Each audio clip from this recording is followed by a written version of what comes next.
and they started looking for appropriate bodies upon which this body of a super teacher can be imposed upon. So people gathered around him, enormous wisdom and sense. So Khalil Gibran said about J. Krishnamurti, when I walked into the room, just those 5 Saturday afternoons, an hour and a half, that much impact he had on me.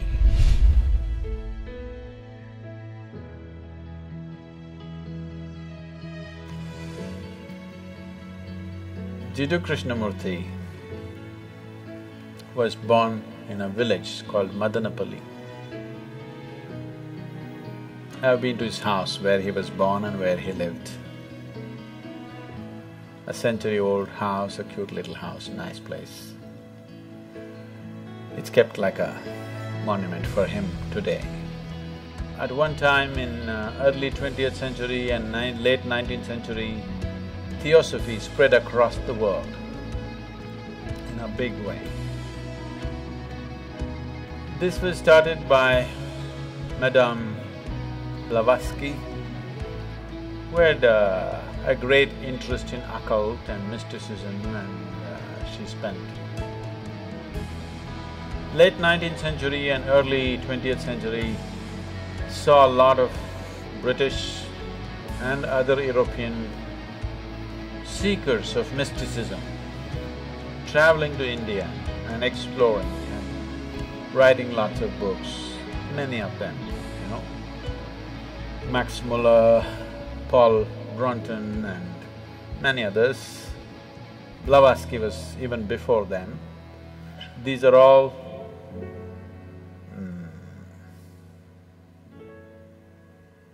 explorers of mysticism. It was, in those days, not like going to some place to learn, it was an adventure that you really have to take off on a horseback and go to a strange country, battle all kinds of things, try to meet the right kind of gurus, and it was a whole adventure. So they put themselves through all this. Madame Blavatsky traveled to all kinds of places. She went to Tibet, she went to India, and then she came down to Tamil Nadu and set up the Theosophical Society out there, which still is there. And then their dream became to produce a perfect being project. Then they unearthed this information.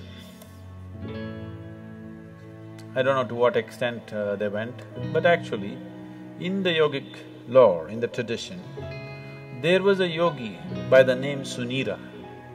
Sunira saw that human consciousness could be evolved if you produce a perfect human being who could render this to all sorts of people. In a way, he comes from the tradition of Shiva. Somewhere it's his dream to build another being like that. He wants to build a living Shiva once again, a perfect teacher for the world, who is completely multidimensional, not this kind of teaching or that kind of teaching. As Shiva explored the whole human consciousness and human body in every possible way, he wants that kind of a living being. So he started building the energy body for that kind, and then he believed that he could build a physical body on top of that and let him loose in the world with a lifespan of a few hundred or thousand years, so that he will transform the whole world by the time his time is done. So he started working on this project. And of course he died unfulfilled. Many ambitious yogis picked up the same project that Sunira had left and tried to reconstruct this energy body of a perfect teacher who can transform human consciousness. So, Madame Blavatsky, Leadbeater and Annie Besant, who came together to power this theosophy movement across the world, which they successfully did to a large extent, and they gathered the most phenomenal occult library on the planet is still in the Theosophical Society of India. They gathered every kind of book on occult and they set up a whole study team. Even now, J. Krishnamurti's groups are called study groups, yes?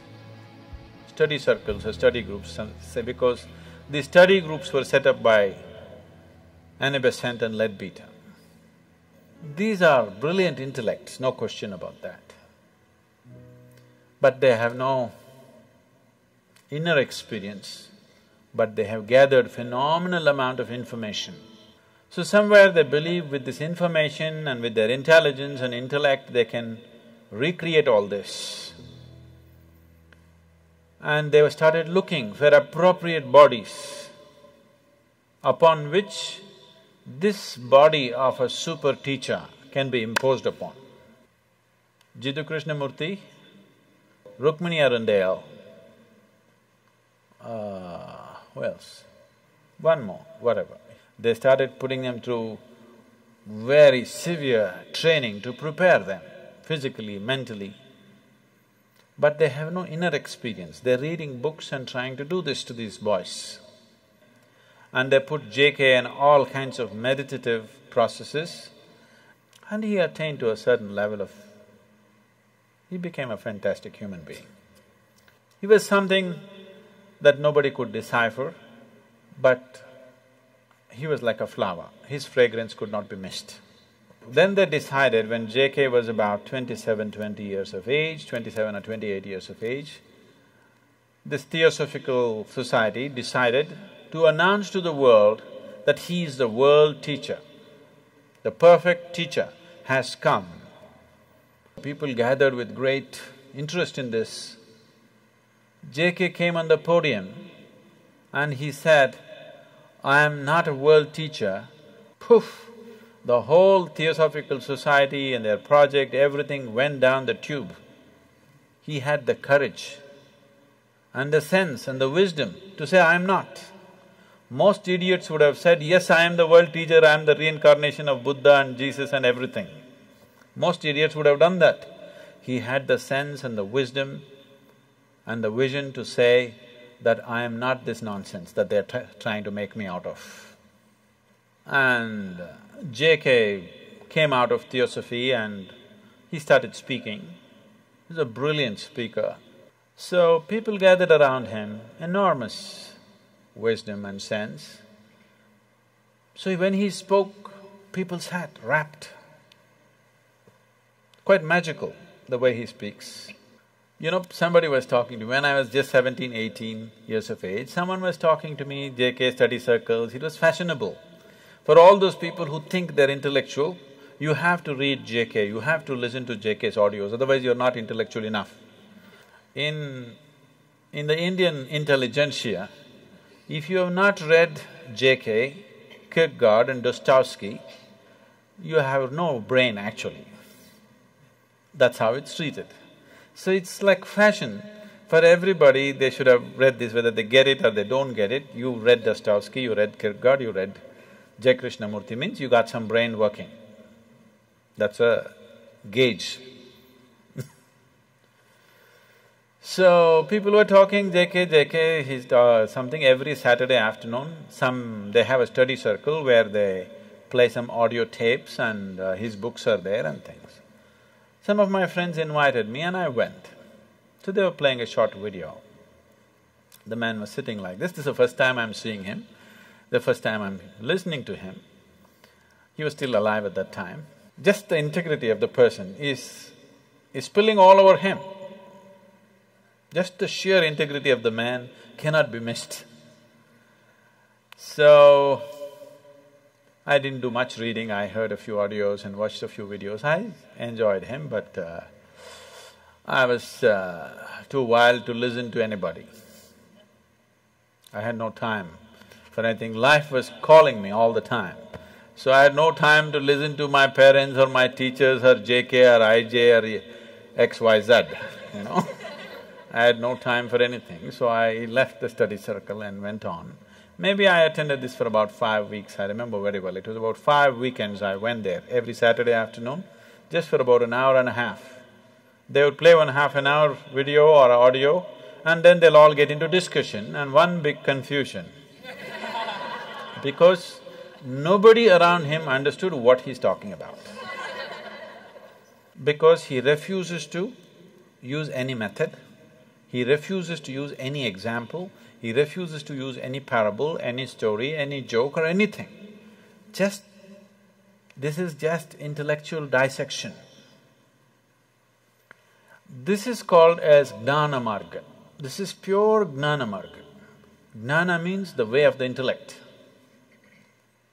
Out of these 7 billion people, if you find 10,000 people who have that kind of a razor-sharp intellect, who can, without any kind of context, they can go on slicing things, you will not even find I don't think you'll find 10,000. Maybe you'll find 1,000 people. And those 1,000 people may not be interested in the spiritual process, they may be trying to slice through the stock market, they may be trying to slice through something else. So, around JK, everybody could feel the man is special, but nobody could get what he was talking about, because he refused to play the role of a guru, he refused to initiate anybody into anything, he refused to give any kind of method, any kind of process. He said it anyway happen. It is true. Anyway it will happen. But maybe after 1,000,000 lifetimes. So if you're in a hurry, either you must have that kind of an intellect, which is rare,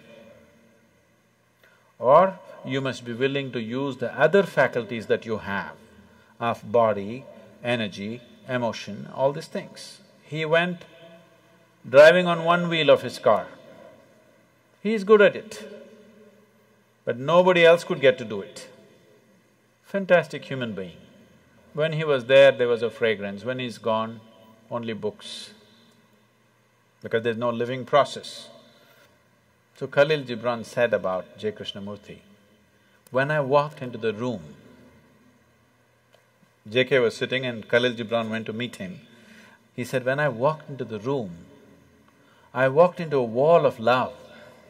It just hit me in the face. See, you would never associate JK with love. He's not a loving man. That's not how he looks. He's like this. He definitely doesn't look loving, but he's very loving. His energies are absolutely compassionate, but his words are like knife.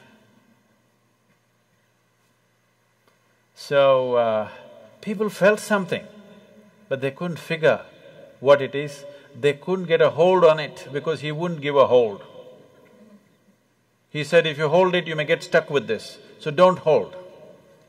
If there were millions of razor-sharp minds in the world, that would have been a fabulous way to do things.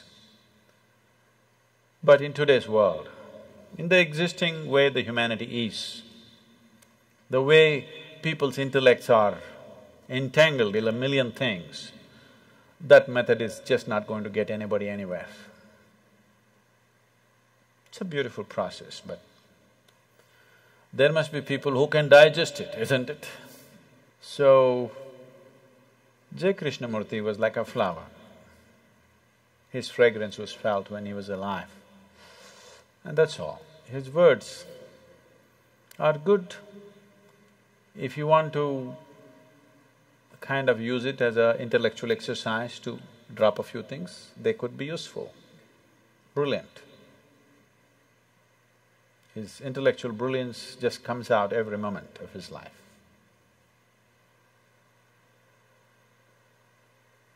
He started a few schools which are wonderful schools, which are still on. I must tell you my association with him. When I went to this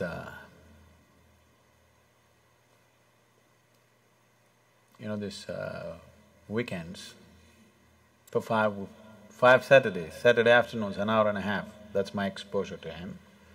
And one day he spoke about education. And it really gripped me. And it really twisted me inside out, because all the ideas, I had never thought of an alternative way of educating people.